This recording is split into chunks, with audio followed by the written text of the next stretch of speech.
ನಮಸ್ಕಾರ. ನೀವು ನೋಡುತ್ತಿರುವುದು ಹಾಯ್ ಮೈಸೂರು ಕನ್ನಡ ನ್ಯೂಸ್.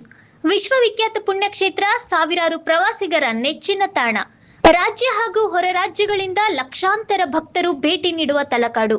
ಆದರೆ ಇಲ್ಲಿ ಮೂಲಭೂತ ಸೌಲಭ್ಯವಾದ ಬಸ್ ನಿಲ್ದಾಣವೇ ಇಲ್ಲ.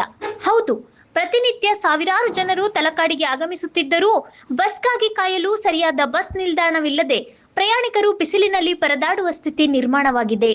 ಬೆಂಗಳೂರು, ಮೈಸೂರು ಸೇರಿದಂತೆ ತಮಿಳುನಾಡು, ಕೇರಳ, ಆಂಧ್ರಪ್ರದೇಶ ಹಾಗೂ ತೆಲಂಗಾಣದಿಂದ ಬರುವ ಪ್ರವಾಸಿಗರು ರಸ್ತೆ ಬದಿಯಲ್ಲಿ ಟೀ ಅಂಗಡಿಗಳ ಮುಂದೆ ಹಾಗೂ ಮರಗಳ ನೆರಳಿನಲ್ಲಿ ನಿಂತು ಬಸ್ಗಾಗಿ ಕಾಯಬೇಕಾದ ದುಸ್ಥಿತಿ ಎದುರಿಸುತ್ತಿದ್ದಾರೆ.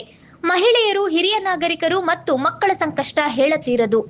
ಉರಿಯುವ ಬಿಸಿಲಿನ ನಡುವೆ ಗಂಟೆಗಟ್ಟಲೆ ಬಸ್ಗಾಗಿ ಕಾಯುವ ಪರಿಸ್ಥಿತಿ ಸಾರ್ವಜನಿಕರ ಆಕ್ರೋಶಕ್ಕೆ ಕಾರಣವಾಗಿದೆ.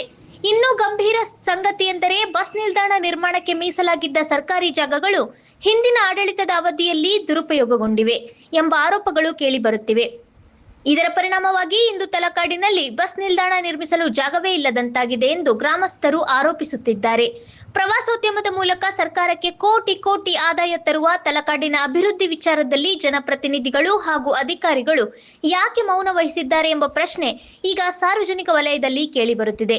ಕ್ಷೇತ್ರದ ಶಾಸಕರು, ಸಂಸದರು ಹಾಗೂ ಸಂಬಂಧಪಟ್ಟ ಅಧಿಕಾರಿಗಳು ತಕ್ಷಣ ಎಚ್ಚೆತ್ತುಕೊಂಡು ಶಾಶ್ವತ ಬಸ್ ನಿಲ್ದಾಣ ನಿರ್ಮಾಣಕ್ಕೆ ಕ್ರಮ ಕೈಗೊಳ್ಳಬೇಕು.